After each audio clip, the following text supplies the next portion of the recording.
Se os homens fizeram da terra seus feudos e de outros homens vassalos, no meu verso não. No meu verso ninguém ergue alambrados. Natural de muito longe, de onde venho, sou distante. Minha raiz brota como trevo, floresce a cor, conforme os tons do tempo. Traigo la mirada de los niños, comprendo el revés, su claridad, conozco el todo e não lo puedo hablar. Aprendi com os bichos ser mais gente, desprezar correntes. Por isso, não.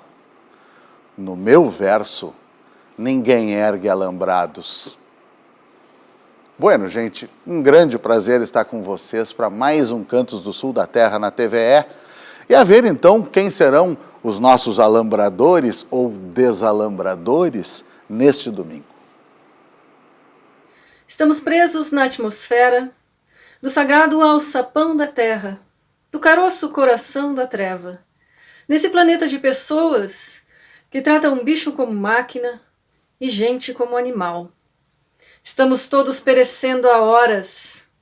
A gente domestica a pureza das coisas, a gente corrompe a alma do que é vivo, e pensa que besta é o que não pensa.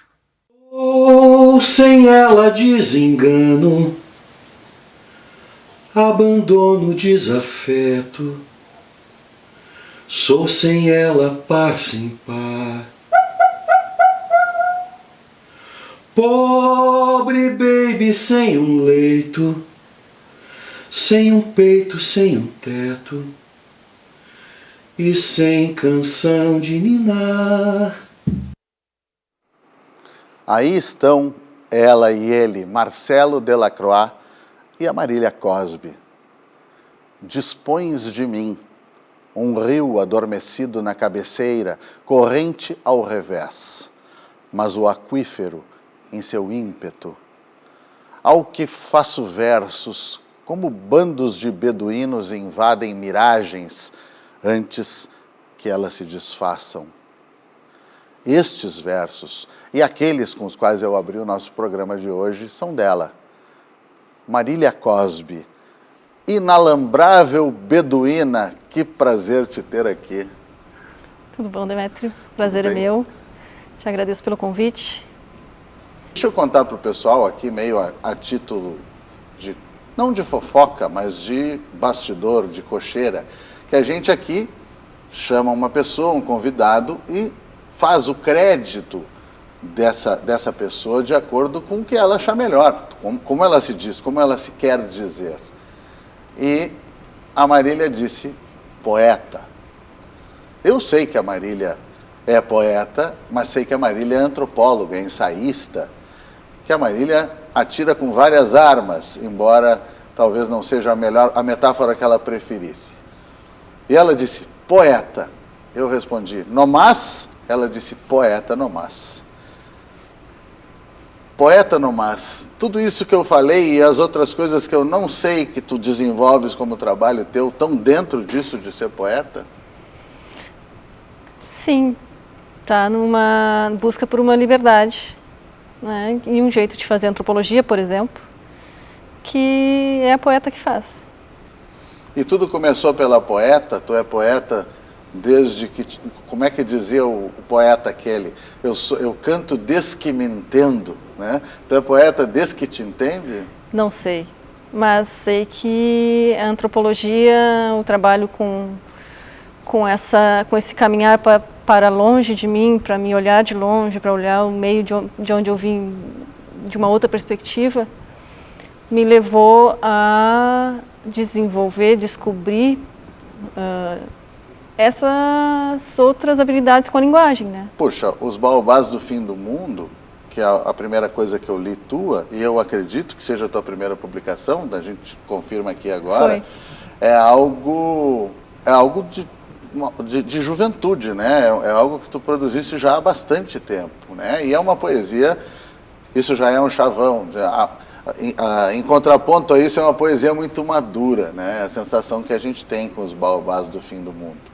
Mas aquelas alturas tu já estava militando na antropologia também, né? Sim, quando eu publiquei Os Baobás do Fim do Mundo, eu estava já trabalhando, fazendo campo, já estava no meu mestrado já em Ciências Sociais, trabalhando com religiões de matriz africana, né? Que era até então aquele caminho que eu tinha feito em direção ao outro, aquilo que eu não era. Como eu fui criada para não ser, né? Na verdade. Os negros e eu criada para ser branca, né? E desse choque que tu te depara com o racismo, principalmente, né, e com a branquitude, que é aquilo que é construído para ti, eu passei a sonhar com aqueles poemas já escritos, né, e só transcrevia. E tem uma coisa interessante que eu sempre penso naquilo do Gil, né, a Bahia deu régua e compasso, né, a fronteira, o Arroio Grande, aquele lugar do Pampa propriamente dito, né, do bioma Pampa, da paisagem Pampa, te deu régua e compasso para essas coisas, para a antropologia, para a poesia, para essa maneira de sentir e produzir as duas juntas? E acho que me deu légua também, né? O fato de sair cedo, de ter sido criada no sentido assim, ela vai ter que ir embora. Ela vai ter que andar para fazer a vida dela, para ser feliz, para se dar bem consigo mesma e tal. Então, acho que sim, com certeza, não tenho dúvida de que esse contato com os bichos, com o campo, com o mato, né, com essas experiências de patriarcado também muito arraigadas, né, de uma certa violência racista também, né, tudo isso junto, né, tanto a imensidão do que é tu viver muito próxima de outras formas de vida, né, dessa planície escancarada também, né, dos matos, dos capões, dos arroios, né, e por outro lado essas violências todas, né, que atravessam corpos, né, tanto de mulher quanto de vaca, quanto de pessoas negras, né, então isso tudo vai te formando. Enquanto tu está falando nisso, eu estou pensando em títulos teus, sobretudo nos títulos que eu li, porque eu não os li todos, mas todas as doçuras, né? Aquilo é um ensaio que tem a ver com essa condição feminina, negra, e como pelo teu campo ali onde tu trabalhou, também com a condição fronteiriça, ou com isso que se chama de metade sul, ou sei lá como se quer chamar. E também quando tu fala nos animais, né? Eles também estão muito presentes na tua poética e na tua antropologia. Fala um pouco dos teus títulos, assim, das coisas que tu fizeste, que tu escreveste, até para as pessoas... Bom, muitas já te conhecem, evidentemente, mas para terem um pouco essa ideia do autor, do que o autor... daria como um mapa assim para ler as tuas coisas?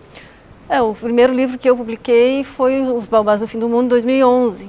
E dele, agora, quando eu comemorei 10 anos do lançamento dele, eu preparei, junto com a Fundação La Sirene, em Bogotá, na Colômbia, uma antologia com poemas meus publicados tanto em outros livros anteriores, quanto em revistas, jornais e tal, que se chama Xucra. Chucara/Xucra. E, bom, já tem dois títulos, né? E esse Xucara foi muito interessante fazer. A parte mais interessante foi a da tradução, porque a minha tradutora é daqui da URGS, do grupo Legba, que é coordenado pela professora Lilian Ramos, e ela se chama Adriana Kershner. Tá, e a Adriana tem o seu espanhol daqui, da nossa região, né? Só que na hora que chegou para a revisão na Colômbia, tinha muitas palavras que eles não consideravam do espanhol, como chúcara, como chasque, do chasqueiro, né, do arroio chasqueiro, numa região lá do Arroio Grande, que tinha um poema meu. E eu não me lembro qual outra. E aí foi uma surpresa, comecei a pesquisar, não, mas espera aí, só um pouquinho, não é espanhol, é quechua. E aí eu disse, não, mas então não é uma antologia bilíngue, é multilíngue, porque tem várias línguas aí, né? Que se a gente for converter isso para espanhol, se perde, quanta coisa se perde uma cultura imensa, né? Então para mim foi muito rico nesse sentido. Né, que talvez se eu tivesse feito na Argentina ou no Uruguai, se isso tivesse passado despercebido. Mas tem uma outra coisa que me ocorre nisso de Xucara, tu teres trabalhado com as práticas as práticas dos campeiros com os animais na campanha, na fronteira, no teu trabalho de antropologia, né? E daqui a pouco tu tá aí. Qual é a ideia ali, numa antologia como essa? É manter chucro, é amansar, enfim, é arrocinar, como se diria de um cavalo. É muito curioso isso, né? Porque essa prática também está muito no teu trabalho, na tua atenção, né? Sim, eu trabalhei no Inventário Nacional de Referências Culturais Lida Campeira, na região de Bagé, coordenado pela professora Flávia Rietti, lá da UFPEL. Então foi uma virada de chave, assim, foi uma virada na minha trajetória, né? Porque aí eu fui me aproximar daquilo que era familiar para mim e que eu não enxergava por ser muito familiar, por me constituir. Eu me lembro de chegar, ir para Pelotas, estudar, ir para a faculdade e dizer, não tomo mais mate, não falo mais tchê, agora eu sou uma guria da cidade. E levei aquilo a sério, assim, até que me mandaram de volta para o campo. E aí eu comecei a ver que eu estava traduzindo para as minhas colegas que eram da zona urbana, que eram de Porto Alegre, da Serra, todas aquelas palavras, aquelas relações, inclusive, né, que se mantinha para fora, né. E o Schley tem numa revista, ele publicou essa coisa do para fora, né, que aqui a gente fala, estou indo para o interior, estou indo para onde? Estou indo para fora. E ele diz que essa inversão é típica da fronteira, né, da linguagem de fronteira. Que ele diz ir para fora do mundo, né? Quase como ir para fora do mundo.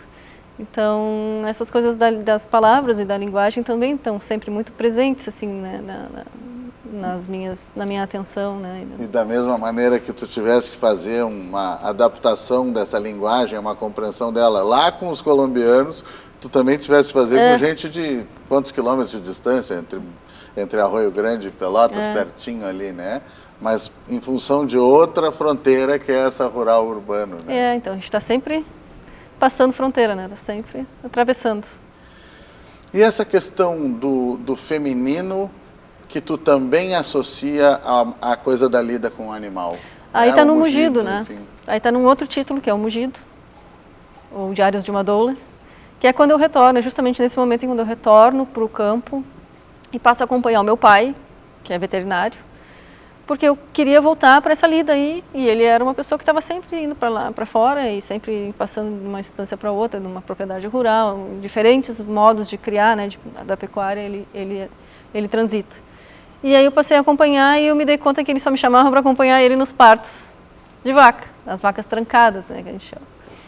Isso, na hora que eu chego, eu me dou conta, mas isso aqui eu fiz a minha vida inteira, né, não é nenhuma novidade, só que agora eu tinha 27, eu acho, 28 anos, não me lembro. Mas assim, já não tinha mais 13, 14, né? Não era mais nem criança nem adolescente. E aí eu já tinha uma légua de visão para me espantar com aquilo que eu estava vendo. E foi nessa entreveiro aí de salvar a vaca e terneiro e me dar conta de por que queriam matar aquela vaca só porque ela estava trancada, né? Os caras querendo matar, a mulher querendo salvar, e a mulher justificando que ela ia salvar porque ela não era só uma vaca, ela era companheira dela do dia a dia, conhecia ela, o cheiro dela e tudo.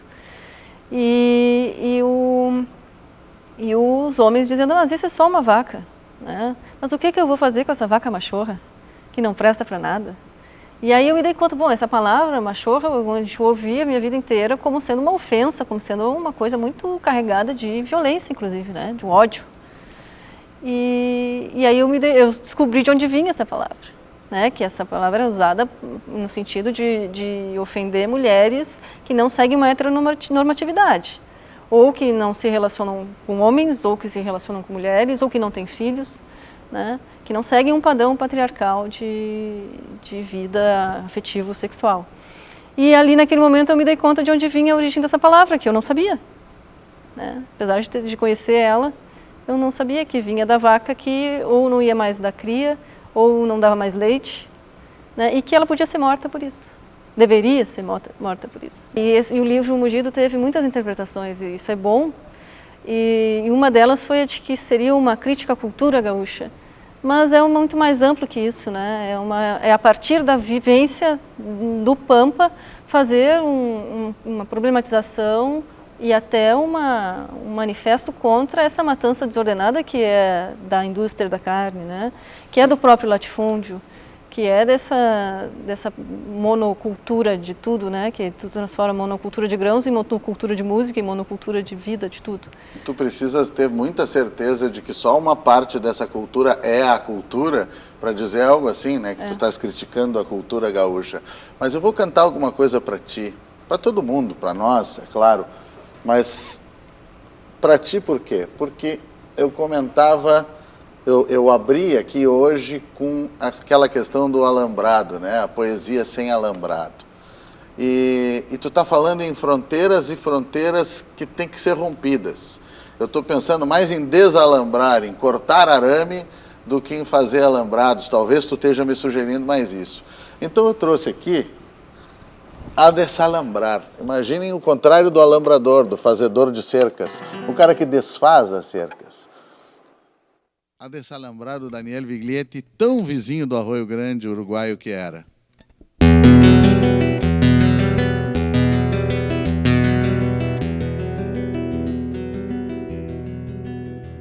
Yo pregunto a los presentes si no se han puesto a pensar que esta tierra es de nosotros y no del que tenga más. A desalambrar, que la tierra es nuestra, es tuya y de aquel, de Pedro y María, de Juan y José.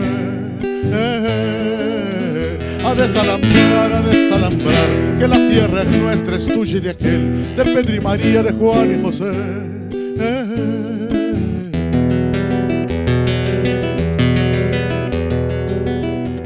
Yo pregunto si en la tierra nunca habrá pensado usted que si las manos son nuestras, es nuestro lo que nos dé.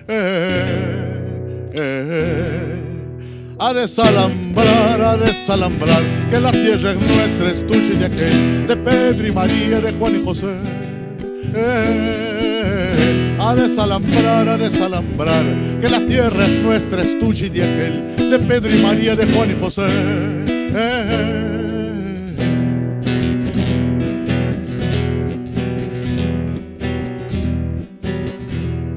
Si molesto con mi canto alguien que ande por ahí, le aseguro que es un gringo o un dueño de este país. A desalambrar, que la tierra es nuestra, es tuya y de aquel, de Pedro y María, de Juan y José. A desalambrar, que la tierra es nuestra, es tuya y de aquel, de Pedro y María, de Juan y José. De Pedro y María, de Juan y José. De Pedro y María, de Juan y José.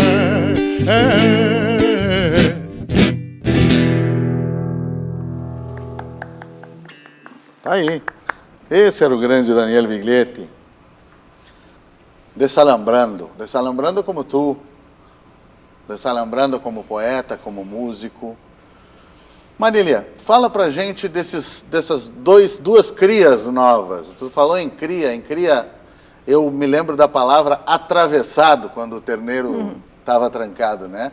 Tu falou nessas crias atravessadas, eu pensei nas novas crias que, ao contrário, estão fluindo no mais natural dos partos e que tu tem para oferecer aqui agora. Esses dois novos trabalhos. Um deles é a Chúcara, que eu falei, né? Essa antologia comemorativa, há 10 anos do primeiro livro. E agora um que vai ser lançado virtualmente, primeiro lançamento virtualmente, será na quarta agora.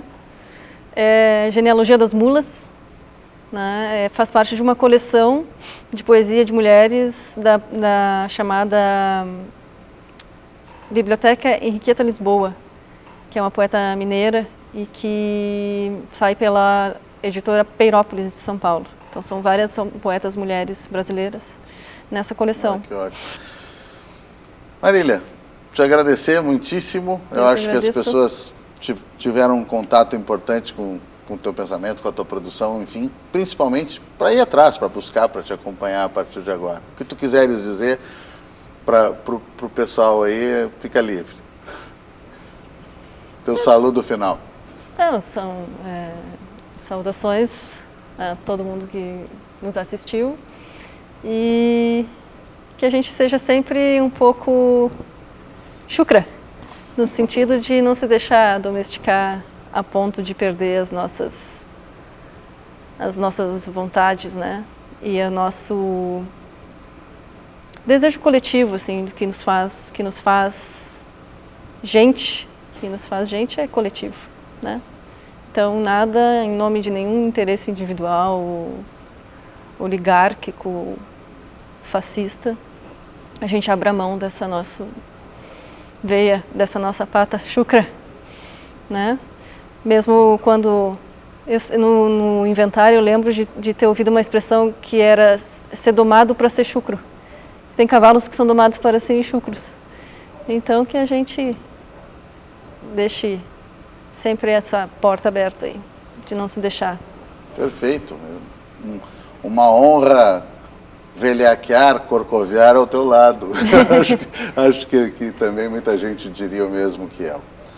Se vocês quiserem enviar uma mensagem para a gente pelo nosso WhatsApp, anotem aí, está aparecendo para vocês também, 51985946167.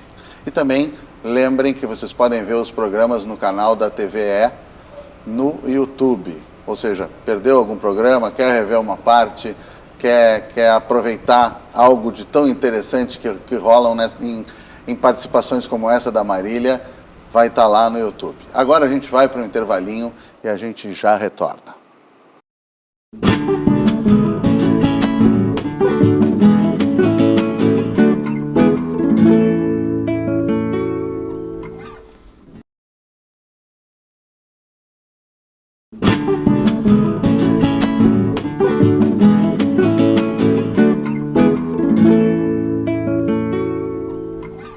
Bueno, gente, e a gente retorna para seguir viagem com o nosso Cantos do Sul da Terra deste domingo.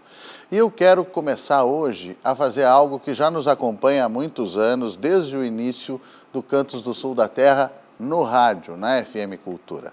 Para chamar o nosso segundo convidado, nós vamos cevar a palavra.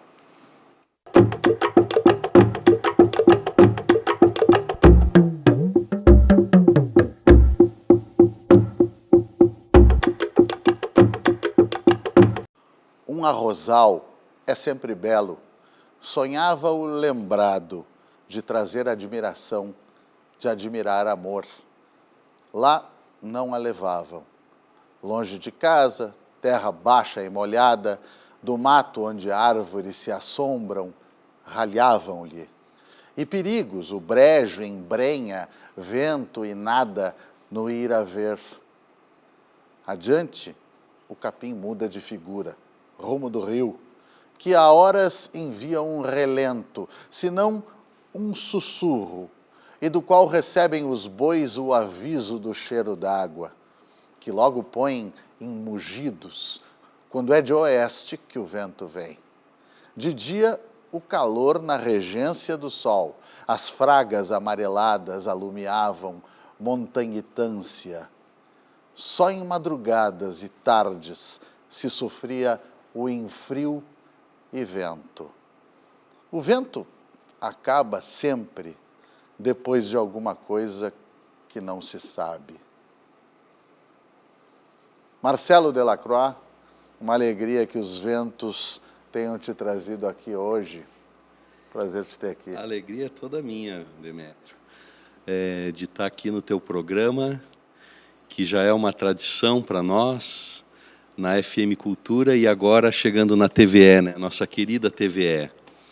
E, puxa vida, te ouvi agora declamando essa parte do conto Tres Aventura, do Guimarães Rosa, foi mesmo impressionante, porque se descortinou toda a história, assim, com as pausas, muito bom, muito bom.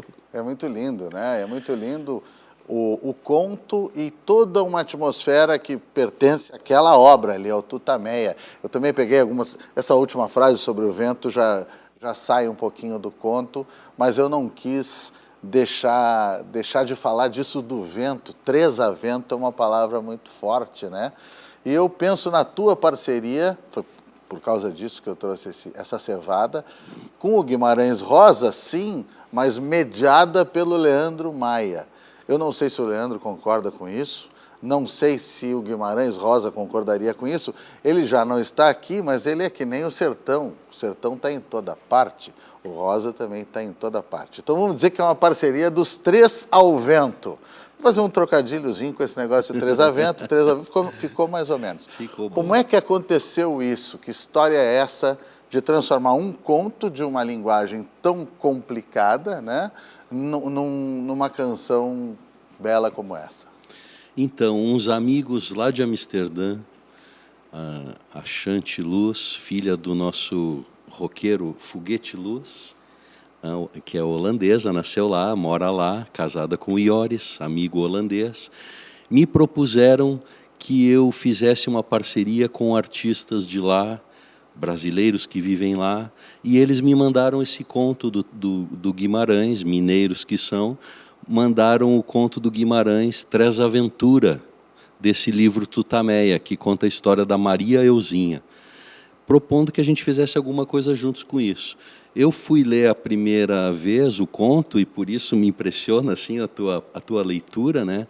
E deu um nó no meu cérebro, porque eu li aquilo e dizia, mas que cara maluco, né? Que ele está dizendo sobre... Aí li uma segunda vez e uma terceira vez e a história se clareou. E curioso que no início do livro tem uma pequena citaçãozinha do Schopenhauer dizendo justamente isso. A primeira leitura, talvez as coisas não façam nenhum sentido, mas numa segunda leitura, que a gente desse uma chance para uma segunda leitura, que tudo ia se descortinar. E foi exatamente o que aconteceu. Aí eu fiquei encantado com essa história da menininha, da Maria Euzinha, que sonhava com um arrozal lá fora, e busquei algumas frases que são maravilhosas, como neblinuvens no arrozal. Que loucura. Menininha cacho-cacho e tal. E aí me pus a musicar e chegou uma hora que bati com a cabeça no teto, não conseguia, sabe, me sentir satisfeito com o final e busquei a ajuda do Leandro, que também tem bastante Guimarães nas suas músicas, que tinha citado isso em outra música, Nossa História de Nós Dois. Então busquei a ajuda dele, fui até Pelotas e nós, numa madrugada, o Leandro se tomou daquela força criativa dele e já fez aparecer na letra e na música a história, a cena cinematográfica. É uma questão de entrar no arrozal, de pegar a vereda, enfim... Pode achar bonito numa primeira olhada, mas tem realmente que entrar no arrozal do Guimarães Rosa. Vamos entrar nesse arrozal? Vamos ver esse Tresavento aí? Vamos lá, então. Contar a história da Maria Euzinha, que também era conhecida como Já ou Iaí.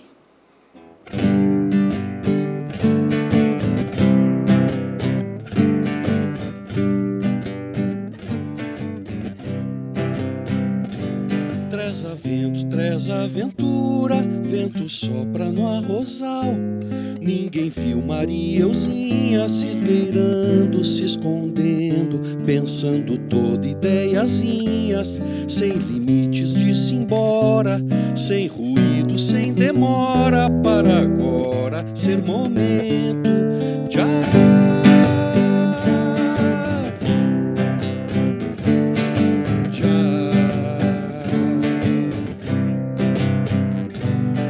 aí pegou do ar um chamado de ninguém, mais veloz que uma voz, zigue-zagues de pensamentos, olhou para trás, não sei porquê.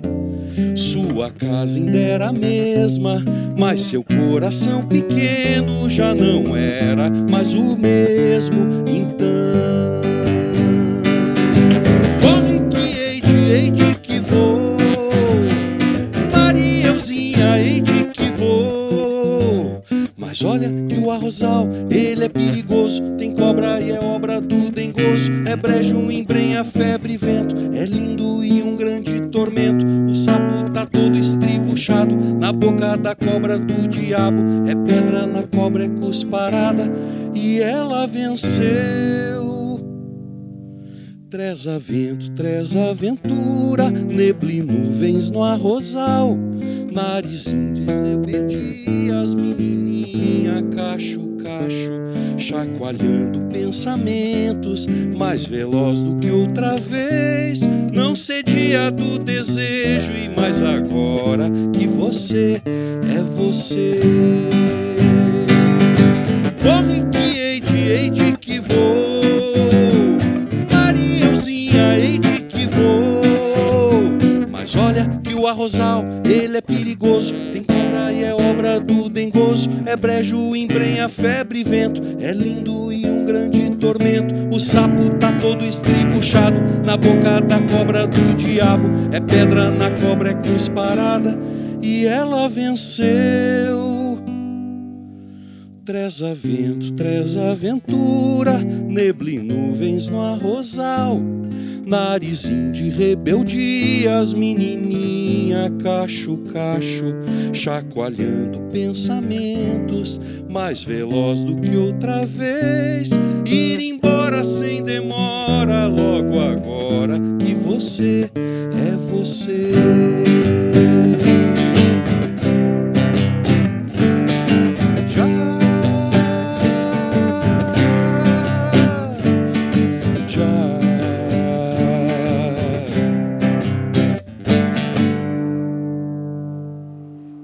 Espetacular, né? Inclusive porque é uma letra que um pouco interpreta, né? Utiliza o conto, mas também interpreta o conto.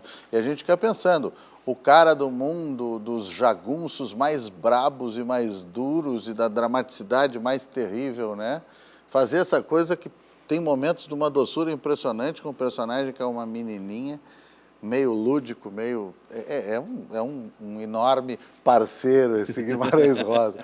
Mas, de qualquer maneira, é um enorme parceiro esse Leandro Maia. E tu tens algumas parcerias que já são, né, encontro marcado, né? Como é que é isso? Tem algumas duplas aí que tu forma que são consagradas. Eu busco ajuda de amigos mais competentes do que eu com a caneta.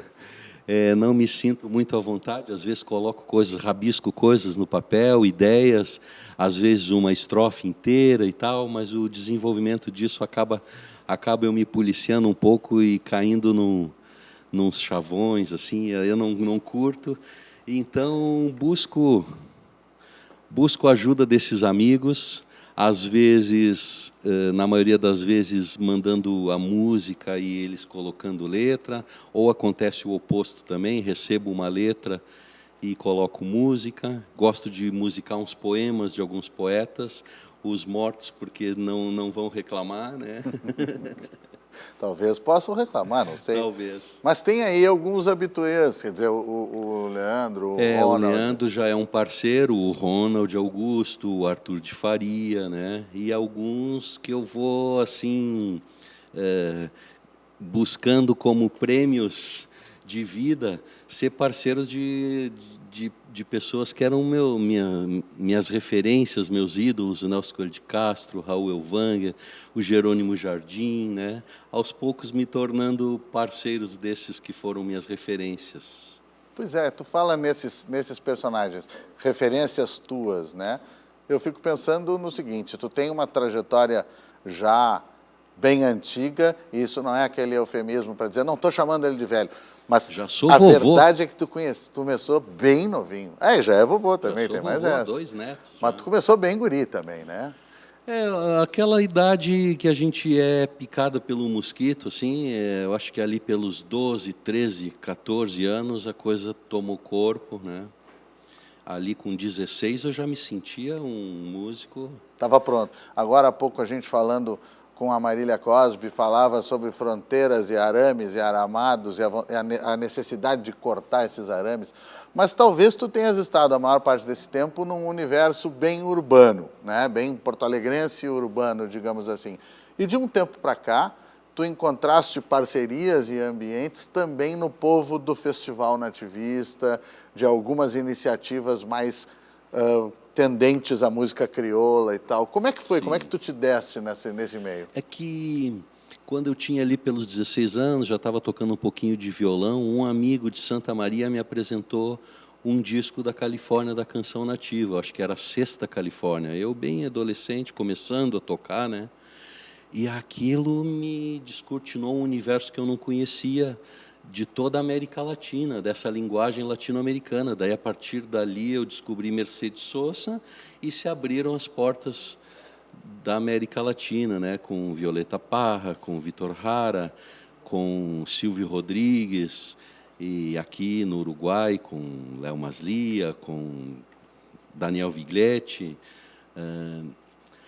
Então, isso me pegou mais pela linguagem do folclore, como uma linguagem que, como me pega também assistir os cantos dos pigmeus do Gabão, informações culturais regionais que me interessam no mundo inteiro. E então, não tanto dos festivais a minha relação, mas com amigos músicos que circulam mais nesse meio, que trabalham mais com esse tipo de linguagem, né? Participei de alguns festivais, mas não muitos, e é algo que me encanta. E, como falávamos no intervalo aqui, Demétrio, eu nunca me senti especialista assim, de nada, e justamente gosto de pegar pinceladinhas daqui, dali, como a gente fala, né, os castelhanos falam, aire de alguma coisa. Então, se eu fizer uma milonga, ela não é jamais uma milonga tradicional, porque eu nem sei como é bem uma milonga. Sei, né? Eu já escutei muito Atahualpa Yupanqui e tal, mas eu não tenho esse domínio. E então eu busco aire de alguma coisa. Já fiz um tango, já fiz um ijexá, né? Longe de ser um baiano, mas por aí. E tu tens interpretações que ficaram muito conhecidas de coisas desse universo folclórico, digamos assim. Inclusive, tu te interessaste por uma folcloreira, se diria isso no espanhol platino aqui. Uma mulher muito dedicada ao folclore, à pesquisa e à interpretação, que era Estelinha Egg, né? Sim. Tu falaste disso e isso te aproximou de uma canção gaúcha. A Estelinha Egg te aproximou de uma canção gaúcha que tu fazes de uma maneira muito legal. Eu vi um disco, um CD lançado pela Barulhinho, do Carlos Branco, e com a curadoria ali de repertório do Juarez Fonseca, uma coletânea da obra do Barbosa Lessa. E ali, entre 30 e tantas músicas, uma me chamou em especial a atenção, uma gravação dessa cantora Estelinha Egg, paranaense, e que cantava músicas de cunho folclórico assim do Brasil todo, então coisas da Amazônia, alguma coisa de Dorival Caymmi, e cantava os Barbosa Lessa também. E ali tinha essa gravação dela, que é um espetáculo, com orquestra, um coro masculino que responde ela e tal, e aquilo me bateu muito forte. E aí eu peguei o violão e comecei a tocar, mergulhei naquilo, deixei a gravação de lado e fui encontrando um jeito meu de tocar essa música. E, para minha surpresa, né, assim, é uma das músicas que sempre que me encontram me pedem para tocar, como se fosse do Calbi a Conceição, né? Mas então solta esse matungo aí, vamos ver ele bater casco. É letra e música do Barbosa Lessa. E depois tu me mandaste aquela gravação, né, do teu tio cantando, uma gravação caseira, inclusive com versos diferentes do que a Estelinha cantava, muito legal. Bota os matungo a bater casco, debulhando as cascas do feijão na eira. Bota os matungo a bater casco, debulhando as cascas do feijão na eira.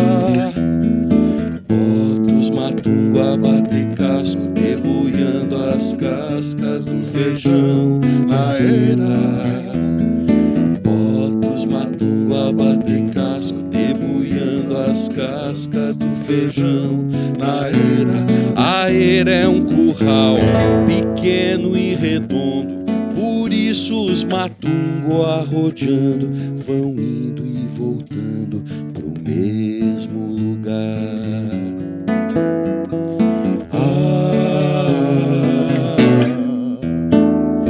Bota os matungo a bater casco, debulhando as casca do feijão na era. Bota os matungo a bater casco, debulhando as cascas do feijão na era. Eu pego do ancinho, carrego caspaia em riba do chão, ficando preteando só os grãos de feijão.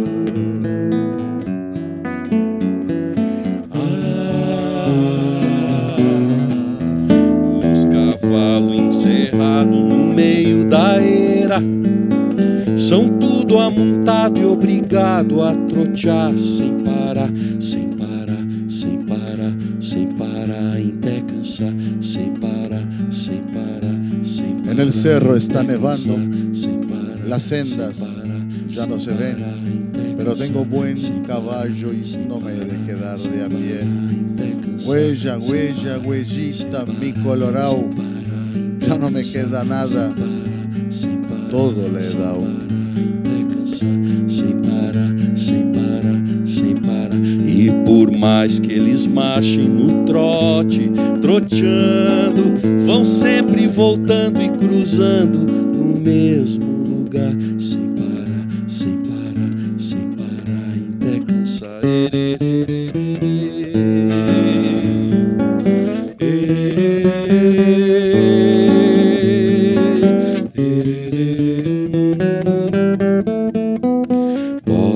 Matungo a bater casco, debulhando as cascas do feijão na era.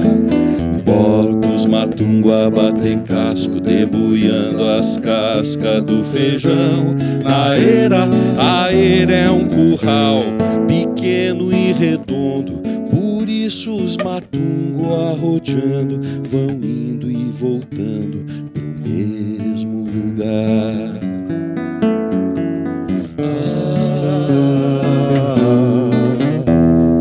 Bota os matungo a bater casco, debulhando as cascas do feijão na era. Bota os matungo a bater casco, debulhando as cascas do feijão na era.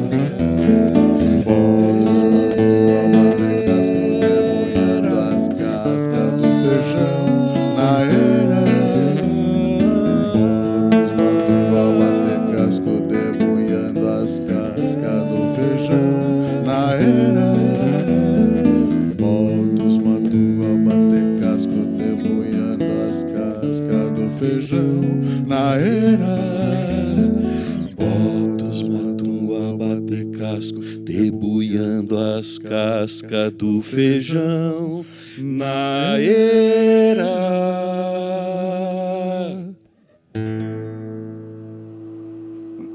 Obrigado por deixar atrapalhar um pouquinho aqui, mas algumas vezes a gente já fez isso junto, não foi tão improviso assim, né? Quando tu falas nessa coisa de conexão com o folclórico, eu me lembro da tua conexão com o Prata, com a Argentina, com o Uruguai, com trabalhos que tu fez com artistas de lá. Tu citaste algumas referências de lá, claro, mas talvez seja uma lembrança de fã, né? Mas o Canciones Cruzadas com o Dani Lopes, que é uma joia, que é uma beleza. Mas também Dani Drexler, enfim. Como é que é esse teu pé no Prata aí? Ao longo do caminho, por esse interesse, fui encontrando amigos. Um deles foi o Dani Lopes, que eu conheci. Antes eu conheci o Daniel Drexler, a Ana Prada, num show em que o Vitor Ramil me convidou para cantar justamente essa música, Cantiga de Eira. Era um show em homenagem ao Barbosa Lessa. E o outro convidado era o Daniel Drexler e tinha também o Peri Souza, querido Peri Souza, primo do Vitor, né? E aí, então, conheci o Daniel, nós trocamos nossos discos e estabelecemos aí um contato que resultou num show chamado Poa Montevidéu Sem Fronteiras, aonde eu e o Vitor Ramil representando o Rio Grande do Sul, o Daniel Drexler e a Ana Prada representando Montevidéu, Uruguai, né? Aí estava o pianista Daniel Lopes, o Dani Lopes, que eu tinha conhecido em Montevidéu, estou fazendo show lá, e E aí essa relação se estabeleceu na hora, assim, o encantamento pela obra um do outro, das canções, tinham muito a ver, e já surgiu ali numa mesa de bar, num almoço, a ideia de que nós tínhamos vontade de mostrar versões pessoais da música do outro. Uma provocação, né? E saiu ali na hora mesmo, seria Canções Cruzadas, rimos e tal. Só que o Dani levou a sério, e 3 meses depois, ele me mandou 2 gravações de músicas minhas, vertidas para o espanhol, e mudado completamente o ritmo, né? Como foi Gente Boa, por exemplo, que a minha música é Céu, ruína de Babel, avança sobre os meus. E o Dani fez Cielo, ruína de Babel, avança sobre nós de um modo assustador. Uau! A Vidala. Aquilo porrada, me impressionou muito. E outra música foi em parceria com o Sérgio Nap, Signos, que era super etérea, eu considerava um pouco caimiana, né? Dorival Caymmi e tal, e o Dani colocou baixo bateria, um pop rock, assim, que também misturado sempre um pouco com folclore. E aí então surgiu Canções Cruzadas. Eu também, para não ficar atrás, mandei já 2 versões de músicas dele, e fizemos esse disco que reuniu músicos do Uruguai e daqui, o Borghettini, o Ernesto, Fagundes. E tu falaste numa referência também fortíssima dessa coisa dos festivais desde o seu início, né? Que é o Jerônimo, quando tu falas do Jerônimo. E eu estava pensando o seguinte, talvez a gente se conheça desde o tempo que o meu cabelo era preto e hoje ele é tordilho. Mas entre as 2 coisas ele foi Moro. Ele foi Moro porque esse cinzento, esse cinza chumbo aí se chama Moro. Esse é o universo rural, o universo tradicional, né? E tu tens uma coisa Moura aí com o Jerônimo, né? Tem meu sobrenome Cury, né? Tem Eu sou a tua moraria Marcelo também. Delacroix Cury, né? Meu pai sempre fez aos domingos quibe, tabule e tal. Então tem essa influência aí. E, bom, o Jerônimo é um dos maiores compositores da música brasileira, né? Gravado por Elis Regina. E eu me tornei parceiro dele com uma milonga que eu chamei de Milonga Moura porque na melodia eu achava que já tinha um pouco esse aire de... E ele, então, eu falei para ele isso e ele manteve o título e colocou na letra. A melodia é...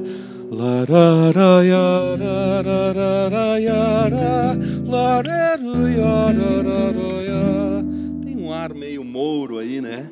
Então o Jerônimo colocou letra nessa música, nessa melodia, se chama Milonga Moura. Posso fazer? Vamos lá.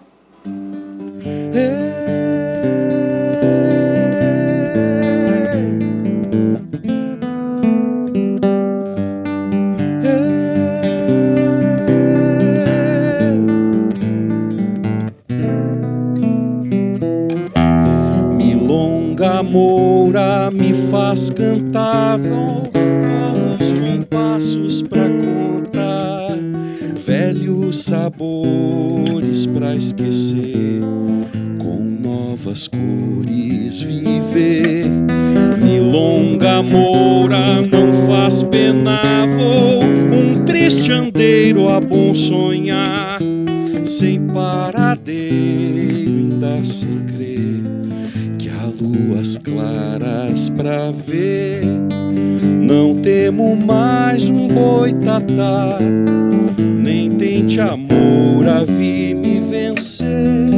Quando a saudade me afrontar, meu santo vai me proteger. Eu fiz um pedido sem pesar, para o que passou não reviver, um novo amor conquistar, mas é preciso correr.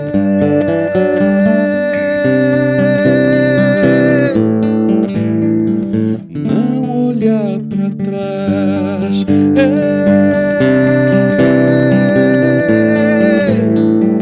Não olhar para trás.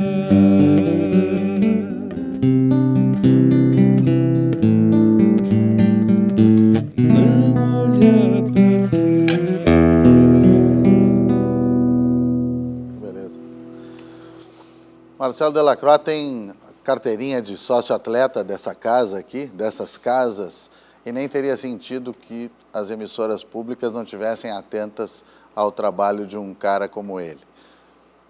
Então a gente tem te visto aí, divulgando coisas, fazendo coisas de uma forma muito permanente, muito constante, tu que também está na docência, né? Sempre fazendo arranjo, fazendo um monte de trabalhos. Fala um pouquinho do que tu está armando, do que tu queiras que as pessoas saibam aqui, escutando o Cantos do Sul da Terra. Sim, há pouco eu montei um quinteto de músicos, né? Comigo 4 amigos, e apresentamos alguns shows, com uma retrospectiva do meu repertório, dos meus discos, e já apontando músicas novas, que vem um disco novo por aí, né? Já tenho música suficiente para um disco novo, tem que ver como vou viabilizar isso. A gente tem que canalizar toda uma energia para gravar um disco, tu sabe disso, né? E, além disso, como tu falaste, eu também sou professor, eu coordeno 2 grupos de canto femininos, e estamos agora, daqui a 2 semanas, estreando, mas internamente, esse espetáculo com uma banda bacana, o Giovanni Berti, o Bruno Vargas, a Dionara Fuentes no piano, apresentando esse repertório, primeiro para um público privado, famílias e amigos, para em março, quando a gente completa 15 anos de grupo, então lançar esse show aí na mídia, lá no Teatro do Museu do Trabalho. Então vocês vão ficar sabendo.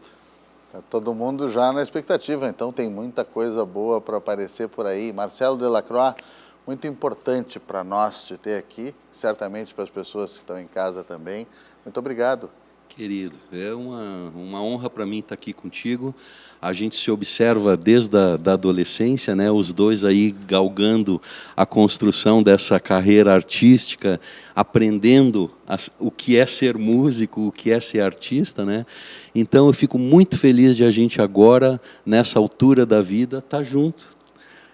Seguimos no nosso sonho, no nosso ideal de ser músico, de ser artista. Eu fico muito feliz de a gente estar junto. Uma alegria muito grande. Nós vamos pedir para o Marcelo para encerrar para nós cantando alguma coisa, mas deixa eu dizer algo do Rosa, já que ele marcou tanto a presença do Rosa com a sua presença aqui. A lua madura rola, desprendida por entre os musgos das nuvens brancas. Quem a colheu? Quem a arrancou do caule longo da Via Láctea? Desliza solta, e nós nos estamos vendo. Fiquem com a bela música de Marcelo Delacroix e até a próxima lua com Cantos do Sul da Terra.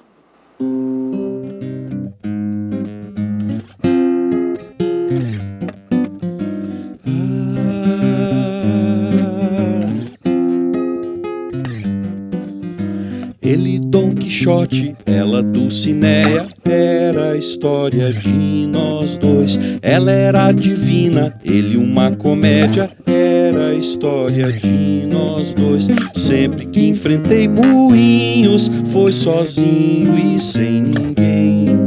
Mas nada é tão gigante quanto o instante de te ver. Ele um andarilho, ela sentinela, era a história de nós dois. Capitão Rodrigo, Bibiana Terra, era a história de nós dois. Toda vez que a lua na janela espera amanhecer, choro de sereno, coração de endoidecer. Toda vez que eu me espalho e me embaralho por aí, bem maior que a guerra é a vontade de sumir de vez e volver pra ti.